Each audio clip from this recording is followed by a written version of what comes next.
Hi, are you looking for a natural way to tone and balance your skin? Witch hazel extract may be just what you need. In this video, we will show you how to use witch hazel extract to achieve a clearer, smoother, and healthier looking complexion. For the recipe, you need 1 tablespoon of witch hazel extract and 1 tablespoon of distilled water. Mix them together and apply it to your skin. Let it dry for a few minutes, and then wash it and follow up with your usual skincare routine. Keep in mind that witch hazel can cause dryness, so be sure to use a moisturizer after toning. Also, do a patch test before using any new product on your skin.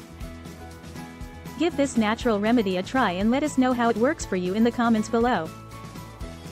Click the link in the description below to save a printable recipe card for future use. Subscribe to our channel for more amazing videos. Thanks for watching.